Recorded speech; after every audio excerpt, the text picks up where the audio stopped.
Alvin Plantinga's modal ontological argument is probably the best argument for the existence of God. It uses the laws of modal logic and acts similar to a mathematical proof. This is probably why a lot of people have a hard time understanding it and simply dismiss it. There are many great videos on the internet right now that give a great analysis of the ontological argument, yet many people ignore these videos because they find them too confusing. In this video, I'm going to try to articulate the argument in an easy way to understand, because if you're a theist, then it's important to understand this argument, because when understood correctly, it is impossible to refute. If you don't believe in a God, then it would probably be a good idea to understand it, so you don't appear foolish by misunderstanding it. To start, here's how the modal ontological argument works. Premise 1. It is possible that God exists. Premise 2. If it is possible that God exists, then God exists in some possible worlds. Premise 3. If God exists in some possible worlds, then God exists in all possible worlds. Premise 4. If God exists in all possible worlds, then God exists in the actual world. And premise 5. If God exists in the actual world, then God exists. Now, if you're like me when you first heard this, you're probably asking, well, wait, that doesn't make any sense. The logic of some of those premises doesn't add up. That's okay, because we're going to look at it closer so you can understand it. First, you should understand that when philosophers say a possible world, they mean a hypothetical situation. It is generally a way for philosophers to test an idea to see if it's logical by asking, could it exist in a possible world like ours? However, the one thing people seem to misunderstand the most in the argument is how God is defined. Some atheists say we're just imagining God into existence, like this clever bunch. So here's my proof that a unicorn exists, and I actually wrote this passage. So let's define a unicorn as a magical equine being that has one horn and exists.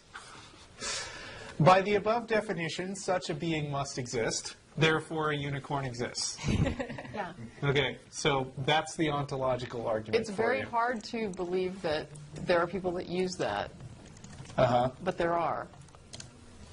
The fact that the idea is there, so I can believe that I'm green and polka dotted. Apparently. Okay. As long Yes, apparently. So, okay, ladies and gentlemen, I am green with purple polka dots. And since I have stated that, therefore it must be true. Since you can imagine it. Yeah. Yeah.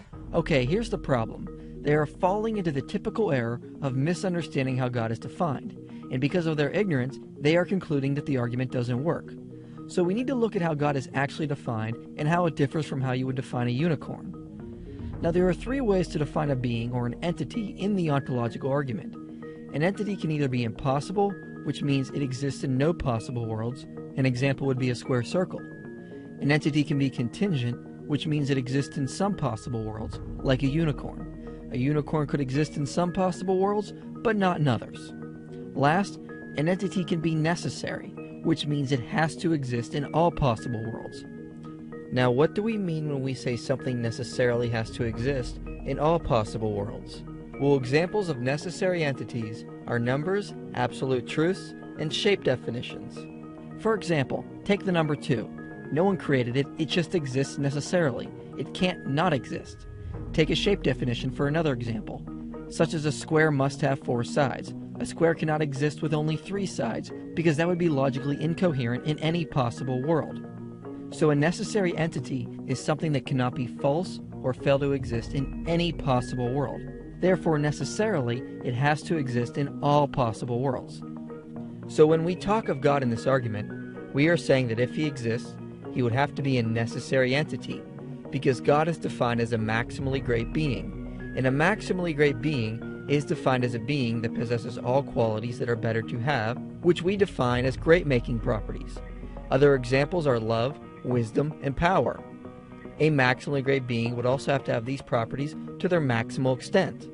He would also possess no qualities that are bad to have, such as imperfection or corruption. These are defined as lesser-making properties. But most of all, he would have to possess the great-making property of necessity, because being necessary is a property that would be better to have. Now, looking back at the terms we defined earlier, if God was contingent, he wouldn't be maximally great, because he would only exist in some worlds, and would be less than great than if he existed in all worlds. Now, the idea of God being necessary is consistent with Scripture. Colossians 1:16 says, "For by him all things were created that are in heaven and that are in earth, visible and invisible, whether thrones or dominions or principalities or powers. All things were created through him and for him." So when skeptics try to debunk this argument by going through the premise with a unicorn in place of God, they are trying to define God in the same way you would define a contingent being. Whereas when we use God in the ontological argument, we are saying God is more than just contingent. He is maximally great, and anything maximally great must be a necessary entity, or it wouldn't be maximally great. So understanding how God is defined in the argument, let's go through the premises again. Premise 1. It is possible that God, a maximally great and necessary being, exists. Premise 2. If it is possible that a maximally great being exists, then a maximally great being exists in some possible worlds. Premise 3. If a maximally great being exists in some possible worlds, then a maximally great being exists in all possible worlds. Remember, if a maximally great being exists, then he has to be a necessary entity, because a contingent being cannot be maximally great. Premise 4. If a maximally great being exists in all possible worlds, then a maximally great being exists in the actual world, because the actual world is counted as one of the possible worlds. Premise 5. If a maximally great being exists in the actual world, then a maximally great being exists. And the conclusion is, a maximally great being exists. So does it feel convincing? Well, not really. But when it boils down, it's not a matter of how you feel. What matters is what is logically coherent. So hopefully now that you know how God is defined in the argument, you can understand how the ontological argument works. Are there objections to the argument? Yes, but only in premise 1, since the other premises just follow modal logic and are uncontroversial. The only way for skeptics to debunk this argument is to show that it is impossible for a maximally great being to exist. The most common way this is tried is with the omnipotence paradox. It is most commonly presented like this. Can God create a stone so heavy that even he can't move?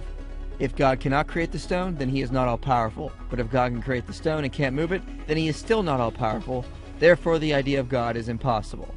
However, this attempt is debunked in the question itself as a logical absurdity. Asking can an omnipotent being create a stone so heavy even he can't move implies that omnipotence is defined as able to do the logically impossible, which is not consistent with the definition of omnipotence. No one who believes in an omnipotent God believes God can do the logically impossible. The Bible has verses that state it's impossible for God to do certain things. Asking the question is like asking, can an omnipotent being create a square with 3 sides? Or can an omnipotent being tell you the shape of purple? Or can an omnipotent being tote an 11? It's just gibberish. All these questions are logically incoherent and cannot exist in any possible world, so you cannot expect them to be answered. Now you might be asking, well, why can't God do the logically impossible? He is all-powerful, so he should be able to do anything. Well, you need to understand that logic derives from order. Without order, nothing makes sense, including existence. So you cannot use logical absurdities to disprove the existence of God. Because if logical absurdities were in a world along with God, then essentially nothing in that world could actually exist. So once again, you cannot use logical absurdities to disprove the existence of God, especially in modal logic. If one side uses logic to prove the existence of God, the other side cannot step outside of logic to disprove God. That'd be like a football game where one team gets to use machetes. This is why the omnipotence paradox is not accepted in academia as a valid argument. There are of course other objections to the argument. However, I'm not going to address them now, because this video is intended to be an introduction to the ontological argument, and I feel I've already overloaded your head with too much information. I cover the most popular objections to the argument in another video, which you can check out later. If this video still has you confused, I would recommend watching it again. The ontological argument is not an argument that some people can fully grasp right away, so please, reflect on the idea before you dismiss it. It took me a little bit of reflecting before I fully understood it, and I wouldn't expect anything different from someone else. In the information section below, I've provided links to other great videos on the ontological argument. I hope you'll check them out, and continue to research and study this amazing argument.